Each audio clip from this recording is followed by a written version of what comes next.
Washington'dan canlı, filtresiz, dengeli.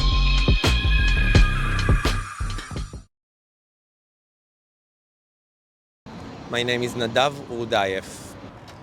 So my story is that my dad, Liran Berman, went out on the morning of October 7th as a part of the first responder team of Kibbutz Nir Yitzchak, located less than 2 miles from the border with the Gaza Strip. He was volunteering for over 40 years as a first responder team personnel, as well as being a medic as an ambulance driver. He went out that morning because he heard a gunfire from the neighboring kibbutz because there is a military base over there. And he fought dozens of terrorists that tried to invade the kibbutz. Meanwhile, all of my dad's family was actually still lives in the kibbutz, so they were all under attack in their own homes. And my youngest brother, Ben, was at the Nova Festival, and for the first 6 hours of that morning, we as a family were very focused on helping him fleeing from the scene of the Nova Festival, and luckily for us, he was able, being very resourceful and managed to escape, and he survived. And it took 7 months since October 7th until we learned and we got the official notice that my dad had been killed in battle and his body had been taken hostage as a prize by Hamas terrorists. So he wasn't taken alive, but dead. That's what the IDF is saying in terms of intelligence, but there is a gap of roughly 3 hours from the minute he's stepping off of the security cameras line until they recovered the intelligence that can proclaim him dead. I'm truly sorry what you have been through, and were you able to receive his body? Unfortunately, my dad, until this day, 2 years after October 7th, 732 days, is still being held captive. His body is probably buried somewhere inside the Gaza Strip. And unfortunately, in order to get him out, we need a sign to be deal to be signed for us to be able to get him back, because unfortunately we as a family are asking the IDF and the government of Israel not to perform any rescue attempts, because we're very afraid of soldiers getting killed or injured, and for other hostages that are still surviving alive in captivity to be harmed by those type of rescue operations. How has the life changed for you since your dad has been taken? So first of all of my focus is this. For the past 2 years, everything I'm doing is not what I did before. My life before October 7th is non-existent anymore. And everything I'm doing right now is advocating for the release of all hostages, advocating for education system worldwide to be changed in order to not, let's say it in a better word. I'm advocating for education to be more true in order to create better life on this earth as people that lives here together. When you look at the destruction in Gaza today, how do you process Israel's response to the attacks? Well, I'm going to say in 2 points. First of all, we need to remember what happened on October 7. On October 7, a terrorist organization named Hamas, alongside with their proxies, invaded a sovereign democratic country named Israel. This country was established after the horrific horrors of the Holocaust of World War II in order to create a place for Israelis and Jewish people from all around the world to come back to their homeland. So when you are being attacked, we will retaliate. But at the same time, the main problem right now that we have is the fact that we have hostages being held captive, and the whole war is for 2 main reasons. One, to release all of them, and second, to eradicate the terrorists that attacked us in order for it not to happen again. Beyond that, do you believe the scale of the response was justified by the threat Israel faced, or has it gone too far?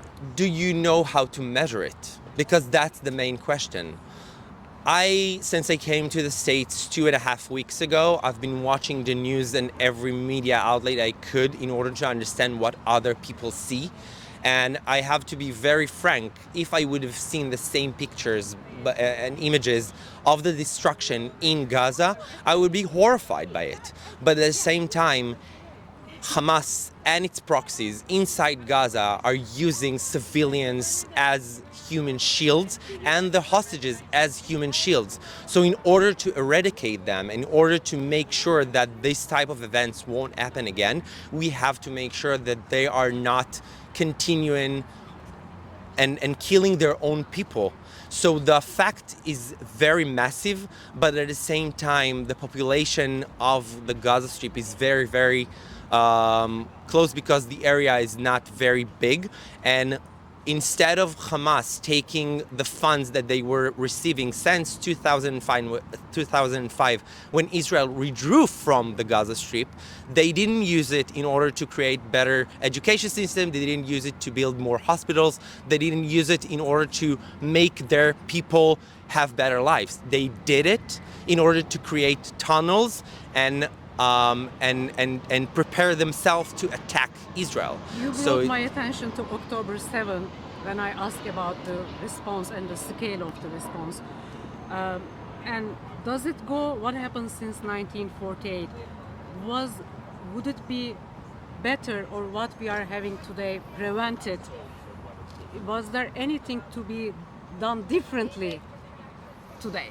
Well, first of all, the Jewish people... Like involving more parties, not talking to only Arab leaders or something like that. Look, how do we... I think the world, especially the Western world, needs to wake up and understand that tyrants and dictatorship all around the world and radical ideas are not good for either side. So I think the whole movement that was created from October 7th is the fact that we need to make sure that something like that won't ever happen again anywhere in the world. But the Jewish people have been prosecuted for over 3,000 years, not only before 48. 48 was the year Israel was established after the horrors of the Holocaust. So Jewish people was prosecuted for forever. No question on that, but to make what is happening today, to prevent that, what could be made differently at that time, do you think? Again, I said before, I think education is the main key. I think changing politics all around the world in order to understanding that war is something that breaks us down as society all around the world.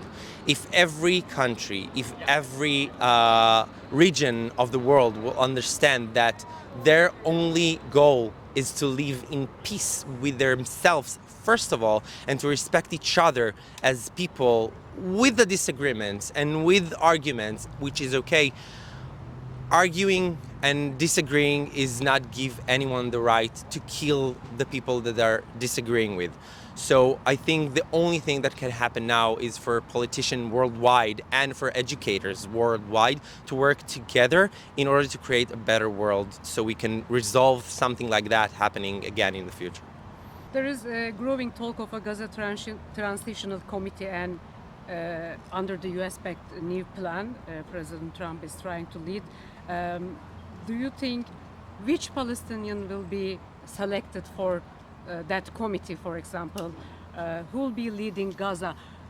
Are you concerned about that? I cannot answer that question because I'm not... Are you worried they'll be radicalized, or they'll be still Palestinians running it? Again, I think what happens now and the hope that is right now happening and in this critical historic moment is the fact that most of the Arab world leaders are aligned by the fact that Hamas cannot stay in power, and we need to establish some sort of resolution in who is controlling the Palestinians, and for their government, hopefully democratic one, will actually be placed instead. I cannot answer that question because I'm not a politician and I don't understand enough about those type of things. The only thing I'm doing, as you asked before, in the last 2 years is advocating for life, because I'm honoring my dad in what he did in his last moments. Last question on Turkish efforts for this deal to happen. Despite pressure from his voter base and opposition in Turkey, Turkish President Erdogan has not cut oil flow through Ceyhan to Israel. How do you view this perspective, and do you think it's a pragmatism, restraint, or contradiction? I think Turkey and Israel has a long history of being very, very aligned with each other in terms of partnerships, in terms of holidays, in terms of how do you say it? History, maybe. History also. There are people, Jewish people, that lived in Turkey. So I think Erdogan has a very strong idea of what he wants to do. That's one of the reasons, in my opinion, he hasn't been involved in the war. He hasn't been attacking Israel at any point, because there is something that I think both countries understand and both government understands, that we are stronger together. And I'm very glad that he was one of the world leaders that joined President Trump and came into the negotiations in order to get all of this situation resolved and for the war to end and for all hostages to be released. Thank you very much for your time. Thank you.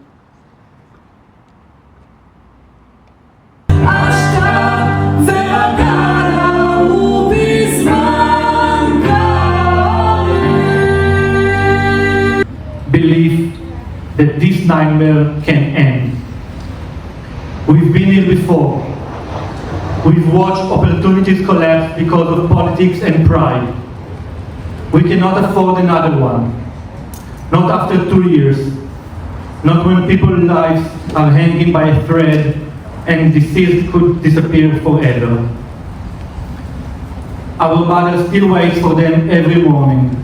She hasn't lost faith, but she's exhausted. She lives between prayers and silence, between holding on and breaking down. This holiday, like every holiday in the last 2 years, 2 chairs will stay empty. The house feels too quiet, too heavy. There is no laughter anymore, only the sound of waiting. President Trump, please don't stop now. You've brought us this far. Finish what you started, what we know and trust you can. Bring my brothers home. Bring all of the hostages home. Let this be the moment the world finally acts with courage and compassion. For those still alive who are waiting to be freed, and for those who must be given the dignity of a proper burial. Every one of them deserves to return. Every family deserves to hold their loved one again, in life or in mourning. Because 2 years is too long. Because they have no time. Because we can't wait another day. And to you, who have stood with us, by us, who have carried our pains as if it were your own, thank you. Your strength has become ours. You have marched with us, prayed with us, cried with us. You have helped us keep our loved one names remembered when we were too tired to speak them out loud. Every time you showed up, every time you reminded the world that they are still there, you give us courage to keep going. Without you, we could not have made it through those 2 unbearable years. So let this be a moment, be the last time we stand here without them. Let's pray it's the last time that we are coming here and asking for help. Thank you very much.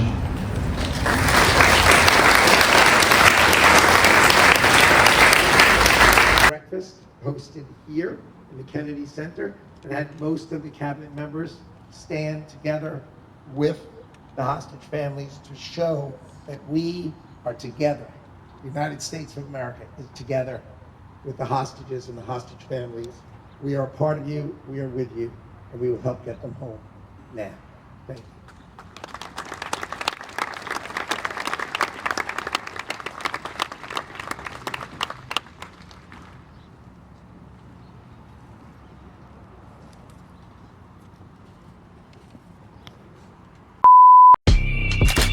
Washington'dan canlı, filtresiz, dengeli.